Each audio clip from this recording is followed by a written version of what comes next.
everybody. Welcome to episode 2, Pot of the South. My name is Gerard Matthews. John Whiteside. And we're here to talk about some Southern stuff, political stuff, food, books, movies. All the good stuff. Hell, I don't know, man. So here's where I'm at. I got to be honest with you. I am in this phase where I just have to limit how much I pay attention to stuff. Sure. So I'm not paying attention to anything. Stuff gets through. Right. But I know you are, because that's sort of like your job. I try to limit it, but yeah. Yeah, for those that don't know, John's a political consultant. I guess that would be the term. Right.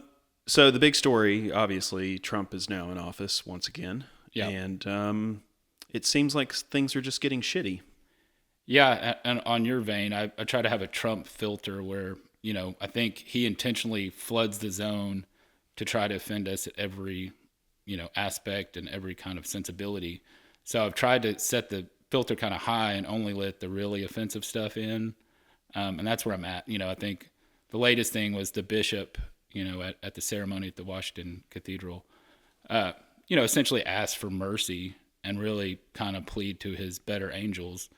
And, he has so much stuff to get offended about, but just the idea that any sermon that you give is going to, implore you to be a better human.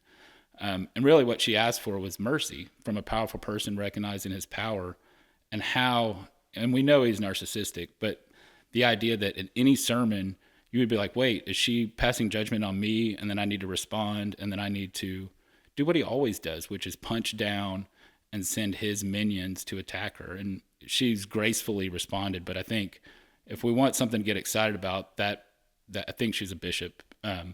That's the team to be on, because her response was so graceful and just going, this is what I'm supposed to do as clergy, is to implore you to be better. Yeah.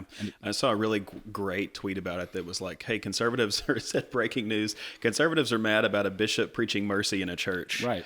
But yeah, of course he took that personally, but I thought it was really brave and really cool that she did it. I mean, it's really kind of like punk rock in a way. I mean, like you said, it wasn't a radical message. Right. But just sort of, that's where we're at, is that, a non-radical message gets interpreted as radical. And then I saw Mike Johnson tweeted about it. It's like, and it gets treated like this political football. And I just, I saw that tweet from him and I was just like, just stop. Just stop. Or just let it roll past you. Just let it go. Yeah. But that's where we're at. So, but one of the things that did get through to me was the Nazi salute. Yeah, I think that got through to everybody, because that's the information world we're in, where it's the perfect 10-second, and then the visuals are so astonishingly goofy. I mean, not to mention the Nazi implications and, what his true roots are, which are pretty scary, but you just didn't think fascism would be from this goofy of a human, Yeah, that's exactly right. But I remember when Trump first took office, it was maybe within the first month or two that he was president. And I was walking my dog in my neighborhood at that time, and there was a big swastika painted on the back of somebody's windshield. And I was just like, this is interesting, Yeah. Like, this is something I didn't see a couple months ago, and it's astonishing to me that this is just accepted or encouraged, or just allowed. And the thing that really made me upset about this, and again, I haven't been paying attention, but it seeps through. The headline I saw about it was Elon Musk appears to give Nazi salute at inaugural address. It was fairly flawless form in terms of a Nazi salute. It was he had a perfect form in terms of patting the chest and then going arc and then spinning and doing it. So we've got to change the way we write headlines. He didn't appear to give a Nazi salute. He gave a Nazi salute. I think that's right. I mean, I don't want to give him the benefit of the doubt, and I don't think that always calling Trump Hitler or, kind of leaning into the fascism helps our argument that much. But I think the phenomenon of Trump is he gives all his supporters the right to never apologize. And I think that's what you see more often than not of why, probably why we lost this election, is that liberals or progressives have that tendency to make voters feel like they need to apologize for something. Yeah. And I think that's the grievance over woke, and that's the grievance over DEI, that if, this grievance that, they need to apologize. And where Trump goes way the other way is that he represents bad behavior that he never apologizes for. And he gives everybody the right, or at least that they feel the right, to never apologize and never kind of self-correct, never self-observe, never do kind of that self-observing ego where you try to be better. Just like the sermon, it makes people feel really good that they never have to apologize. And that brings out their worst instincts. And by not making them feel like they have to apologize for something like that, he gets to, by proxy, do it.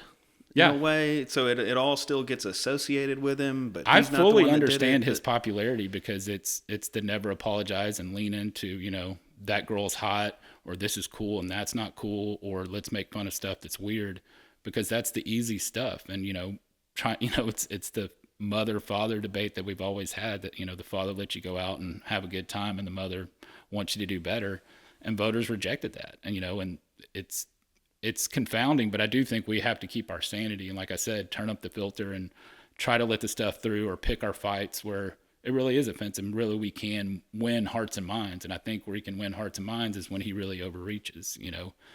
I think the January 6th pardoning, same thing. We can fight about it, but I think what we really need to focus on are the people who were incredibly violent to the police officers, who are really egregious and should still be in jail, but are out because he wants to continue this just delusional self-delusion. I guess he believes it, that he didn't lose that election in 2020. And so with that basis, or that premise, he feels he can pardon everybody because they were fighting the good fight on his behalf. And it's the same thing. They don't have to apologize. You go storm the Capitol, you violently attack a police officer. 4 police officers lost their life. And I don't know when something's going to stick to him, but that's his platform. And that's, y'all were staying up for me. If y'all were violent, well, it was in my name and was for a good cause. So you don't have to apologize, and you're all pardoned. And there's this really creepy element to that too, where he was having, they recorded the January 6th prisoners singing the national anthem, and he would play it at rallies. It's really, the cringe factor is unbelievable. It's DEFCON 1236. I mean, there is no level of how embarrassing it is. You just gotta laugh to keep from crying. Jesus. Well, let's talk about local stuff. I know Sarah Huckabee Sanders, our governor, who's used to work for Trump, gave her State of the State address not too long ago. You were there. I, again, wasn't paying attention. So what's of note? I think what's of note is that she really is a, highly polished professional politician. And the State of the State had some, really had a feeling of like it was a State of the Union. She had some really popular stuff where she gave I think a newly created award, Medal of Freedom, to the sheriff who responded at the Mad Butcher shooting. It was really well done. It was really poignant. And then she kind of laid out a platform that, obviously the stuff that we can just, vehemently disagree with was, the expansion of school vouchers and kind of basically paying people to keep their kids in private school, which I think ultimately is going to bankrupt the state. But I have to say, in last episode, I kind of said we're going to have a segment that said when Sarah gets it right, because I think from our side, it's real easy to be offended by her, to kind of just knee-jerk oppose anything she lays out. But I think her second tenure, she laid out a fairly decent platform on some aspects. She had her biggest applause line, of course, unfortunately, was that she's going to fire any professor that espouses any kind of woke ideology. Yeah, that's kind of terrifying. I don't know how she's going to do it, but it was just talking to other legislators. They weren't necessarily offended that she said that. It's just that got the standing ovation. So like, when you're handing out a Medal of Freedom and that doesn't get near the standing ovation, that you're going to fire professors who may challenge a student, which is exactly what students should do. But to my point, I think a couple of things she laid out is that she wants to go to free school lunches universally and pay for it with the medical marijuana. And school breakfast too, right? Yeah. And so that's encouraging. And then I think the second thing is, which we kind of disagree, talked about it a little bit, but she wants to get a voucher or kind of an exemption from the SNAP benefits, and she wants to go after junk food, which to me sounds good. I know it's going to be incredibly hard to implicate. I think RFK started about that, but if I'm giving somebody kudos, and I'm trying really hard, whether it's Trump or Governor Sanders, is that, if we could get, if we're not attacking SNAP benefits, which I get just furious about because SNAP benefits help farmers. They also keep kids from going hungry and families going hungry. It's a very good program. It gets beat up for very unfairly. But if we're going to go after SNAP and we could cut out Doritos being covered or the stuff with high fructose corn syrup, I have no idea the metric they're going to use to determine junk food, and that's going to be incredibly contentious. And I think ConAgra and all the people that make these junk foods are going to come in and probably squash it. But hell, if they're going to pick a fight that has some promise, I think that's it. I don't know. There's an aspect of this kind of limits on SNAP benefits that is, it has this like punishing poor people element to it. Sure. That I just really can't get down with. Like I get it. I get it, and it sounds good, and you want people to eat healthy, and you don't want people feeding their babies Doritos and Mountain Dew. But there's also like an argument to be made if you're working your ass off and you need help feeding your family, that y'all deserve a Twinkie every now and then if you want one. You know what I mean? Sure. There's nobody telling me what I can and can't get at the grocery store. This is just something that I kind of, it has like just a gross. And it's interesting because it usually comes from the liberal perspective, the hypocrisy of like, well, just go to Whole Foods. You know, it's like, well, somebody's working and they go eat McDonald's because that's what they can afford and it's ready. We've always had, you know, that hypocrisy alert on the left. I think it's interesting coming, assuming she's the right. I think it's interesting coming from conservatives because I'm like you. I don't want to cut any SNAP benefits. You know, I've long thought about this, that how our farmers or any of the people who are producing our food products are not incredibly in favor of food stamps, or what's now called SNAP, because it's handing out free tokens to citizens to buy the products they're growing and selling. And then, you know, the benefit economically makes perfect sense. The grocery store does better. The farmer does better. The people who make these products do better. It's economics 101. But I think, you know, the tied up in racism and really, you know, the war on poor people is that, you know, we're going to save money by cutting food stamps or cutting SNAP benefits. I would never be in favor of that. But what her plan, at least as she laid out, is pretty interesting in that it's not a reduction, but it is to remove what would be covered. And within that, she wants to make a focus on Arkansas grown products. And she opened the door towards, which is a really hard problem to solve, but adding more SNAP benefits towards farmers market, local products. Yeah. It's a hard challenge, but if she's going to that. take the right fight, I'm going to give her a shout out. I get that. There's some part of it that always makes me think back to that. I think it was Ronald Reagan that talked about the young buck in the grocery store. And the welfare queens. Right. That, you know, was buying lobster and all this stuff, and that really just doesn't happen. So, yeah, I mean, I don't know. There's got to be some middle way on all of this stuff. We have to be really careful. The one thing that you did bring up that is always like a great argument in favor of SNAP is because people think of that as a program that benefits adults. If you see the number of children that keeps out of like hunger, right, it's amazing. Well, and I think our podcast, we're trying to give a different frame of like how we can win arguments or make a, you know, kind of speak truth to power when we see, you know, misguided stuff on our side. But I think the argument for SNAP benefits or food it's economics 101. I just can't get past the fact that people don't understand that. The grocery store does better. The farmer does better. And and I think some Republicans don't care, kids don't go hungry. And our side comes from, we don't want anybody to be hungry, but which is a wonderful thing. And I think that should win the argument on its own. But if it doesn't, this is good for Arkansas farmers. This is good for grocery stores. We already have a huge problem with food deserts. You know, I go hunting in DeWitt a lot, and they've gone from 2 grocery stores to 1. And, you know, it's just kind of like Medicaid expansion. It's like they have the ability to buy food, so the grocery store does better. Families don't go hungry. Farmers do better. Riceland does better. The people selling the products do better. It works. Yeah. Boy, that is a good point, though. You do go to some of those towns, especially down around the Delta, where their only options for grocery stores are a Dollar General and a gas station. Yeah.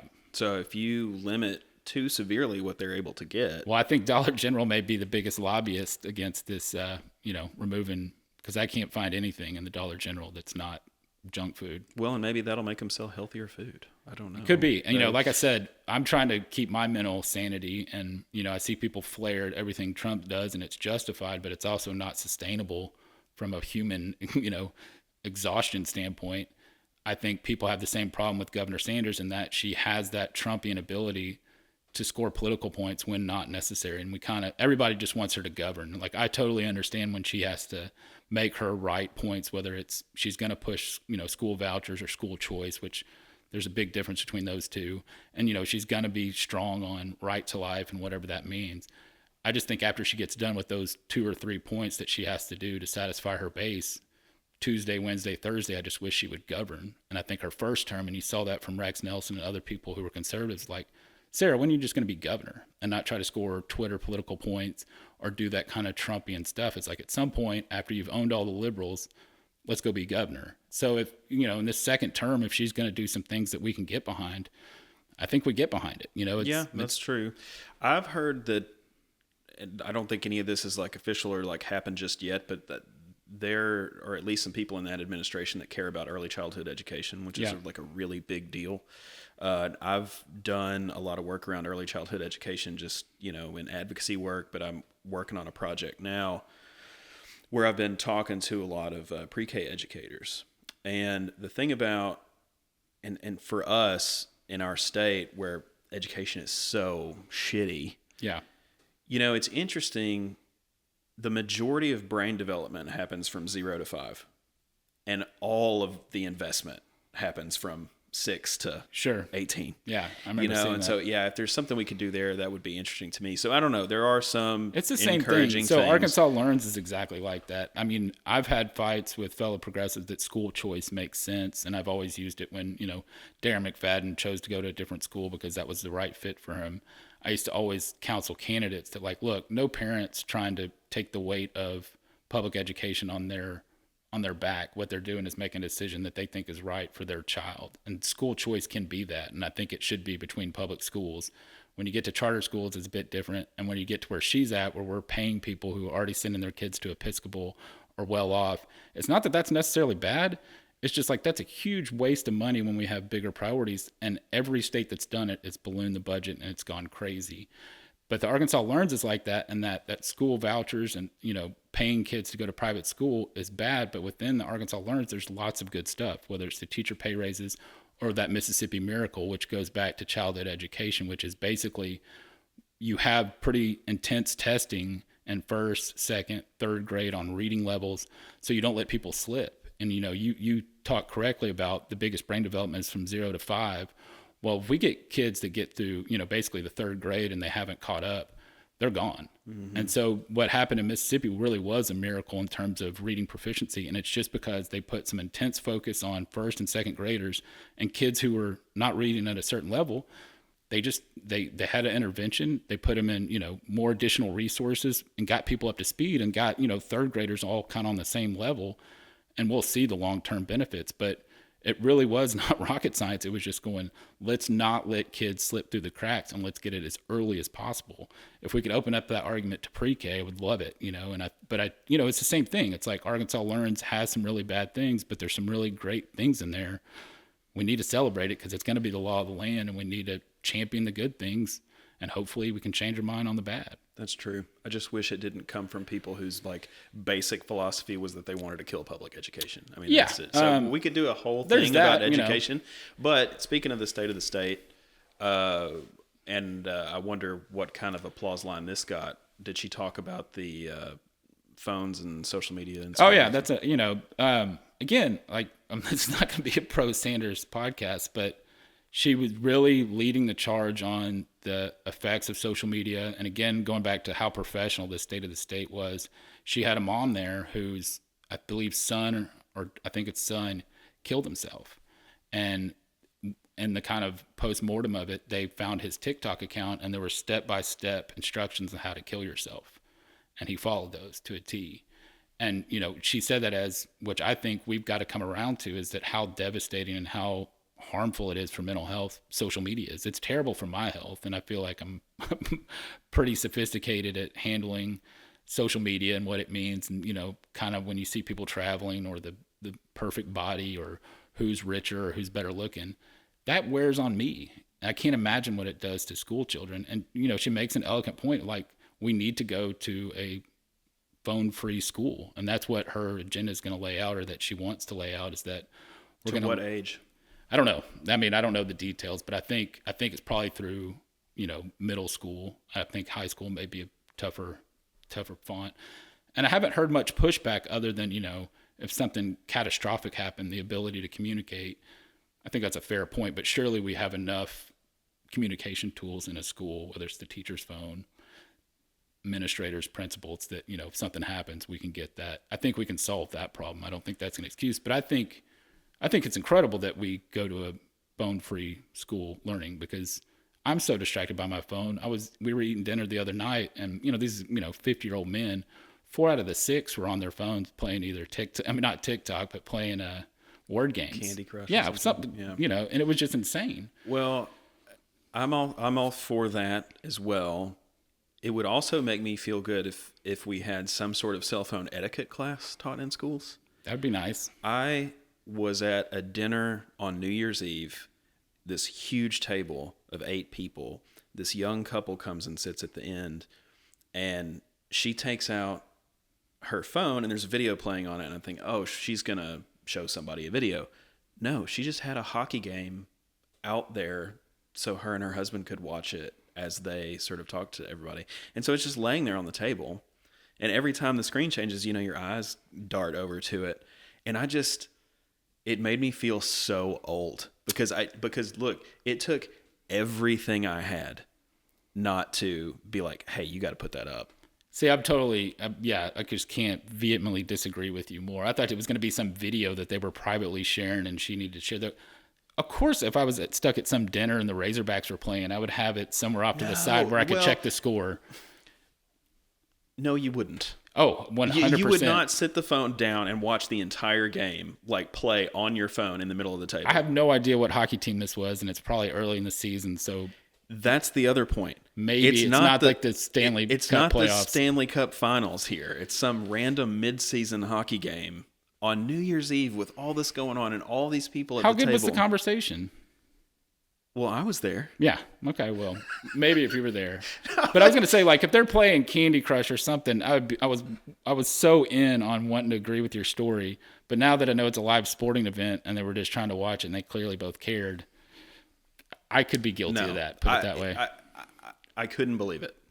And I said to a friend of mine once they left, I was like, I just can't believe this is where we're headed. And he was like, that's not where we're headed. That's where we are. Yeah. And I think it goes back to the school stuff, is that, even if it's an overreach, I think it's good that kids have 5-6 hours where they're without a phone. We all did it. Not that it made us better humans, but dialing in, paying attention, and like, even if it's a struggle, it's better. They're going to enjoy their phone more when they get it back after school. But like you said, I was at a dinner at a duck club, and I think it was kind of a cocktail hour, and we're all sitting there talking. And I swear to God, 4 out of the 6 people were either playing Candy Crush or Sudoku or whatever it was, and they were just not there. And these are older guys that were doing this. Is 55, 60-year-old men. Yeah. Like it's a problem, and we need to, have, like you said, let's have an intentional time. And if we need to do it at dinner or at parties, I think that school is a really good place to do it.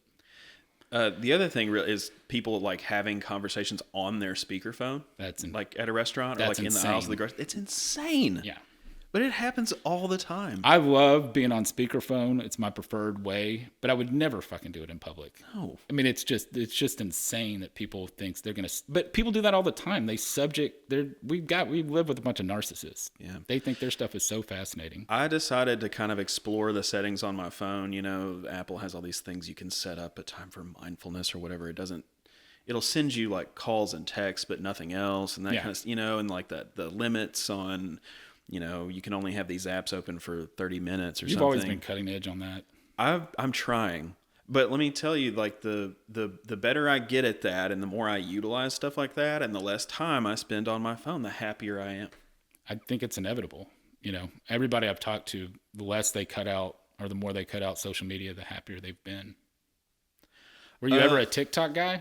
I got on TikTok for a little bit, just like for work, to try to put some short video stuff on there. I didn't, I was really aware every time that I was on it that I was training it to know me. It's amazing how well the algorithms know you. It was good But the thing and the reason why I try so hard to manage all this stuff is that my brain is just too susceptible to it. Yeah. I'll pull out my phone to check my bank account, but instead I'll get on Facebook and then I'll look up 45 minutes later and I'm like, what am I doing here? Yeah. I mean, it's just my brain is just too.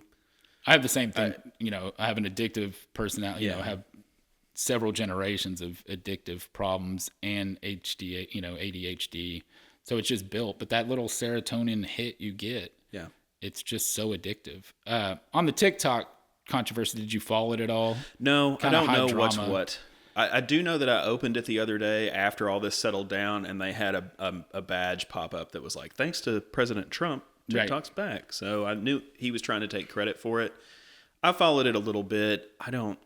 He played it like a fiddle. And this is not going to turn into the, hey, let's champion Tom Cotton and Sarah Sanders and Donald Trump. But I think Tom Cotton actually has it right. And I think if we want to win this debate as Democrats or as progressives, we need to stay on banning TikTok until they sell ownership, because one, that algorithm is incredibly addictive, but it is Chinese owned. And I'm not paranoid. I'm not, I know how much all social media know about our habits. You also know how well the algorithm knows you, whether it's your worst instincts and they feed it to you.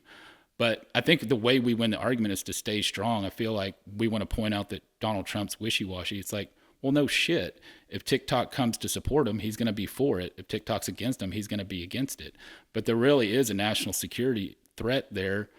I just do not like Senator Tom Cotton, but he is right on this, that there was a law passed, the Supreme Court upheld it, and it's not in our national interest to have a Chinese-owned company have this much access to our consumers. And we probably do need to force the sale. And I hope Democrats, instead of pointing out the hypocrisy of Donald Trump, just say, hey, this problem's not solved. And, I think Democrats always get in the way of themselves thinking, if they're going to somehow champion TikTok, that all the TikTok people are going to go with them. Which is really gross. Right. And Trump already jujitsu'd that. They got a damn message that said President Trump saved them. So I think where we can win the argument is like, that's fine. He can play all these kind of politics, but let's solve the underlying issue, which is a communist country owns a very powerful tool that's going into our children and, millions and millions and millions of consumers. Yeah. Yeah. And I know nothing. That is all I know about that. And I don't think they've done anything, but if they wanted to influence, it's not hard. We've seen this over and over again. It's like, once they know you, they may not use their power, but it's always there. Yeah.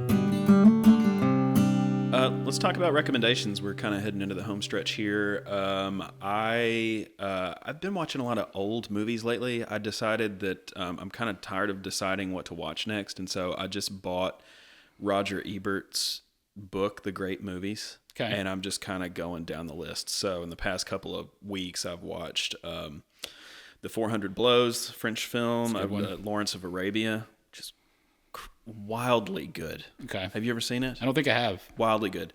Anyway, more contemporary stuff that people might care about. Severance is an obsession of mine. Excellent. I just am rewatching it, to get on board for the new season. Everybody talks about how great Severance is. If you're a fan of the show, you should listen to the podcast, the Severance podcast with Ben Stiller and Adam Scott. I've heard it's excellent. They go through every episode. There's somebody, usually somebody associated with the show, whether it's one of the actors of the show. They had an editor on one time, which was really interesting. The one episode featured Dax Shepard and Kristen Bell, and I was like, I don't know if I'm going to like this. It's a pretty interesting couple. Very, very hilarious. Yeah. And the funny part was Dax Shepard and Kristen Bell will send Adam Scott voice messages after they have watched the show. Just Notes. Profanity laden. No, just like a direct voicemail. And like they played it on the show and some of Adam Scott's responses to it. Totally hilarious. So if you like Severance, the podcast is great. I can't wait. I've been kind of doing the opposite, been on a run with trying to get every movie in before the Academy Awards. Complete Unknown, I know we talked about that it's a masterpiece. I've never been a Timothy Chalamet. Is that how you say it? Chalamet. I've never been necessarily a fan or recognize his greatness. He's phenomenal. The supporting actress who plays Joan Baez, phenomenal. Ed Norton's phenomenal. I really like The Substance. That's the movie I think should win Best Picture. It's the most shocking. It's the best satire on women's beauty, or even, just as we growing old and trying to fight that, and that the kind of vanity. It's an incredible satire, and of course it's over the top because it's a French filmmaker, but couldn't recommend The Substance higher. I think Substance, okay. Something you were that still slipped talking in. about Complete Unknown. Yeah, I don't know. I'm like a huge Bob Dylan fan. I haven't seen that movie. There's so much there in terms, like his relationship with Joan Baez was so interesting to me. Like they were just such a. They had a lot. There was a lot going on between those two. They cover it. I mean, I can't recommend it highly enough because they cover it so well. It reminds me of Whiplash in that they do more with less. There's just that interaction with him and Joan, and then how he can just charm her, and she's all, they kind of do a follow-up note about how she wrote some of her best songs about her tortured relationship with him, but he's not mean. You can just see she falls in love, and he's like a meteorite, and she's got to try to hold on to a musician who's coming into his own, and it's never going to happen. But it's just so interesting how there's not, a violent disruption. It's not kind of like the Johnny Cash biopic where there's this huge fallout.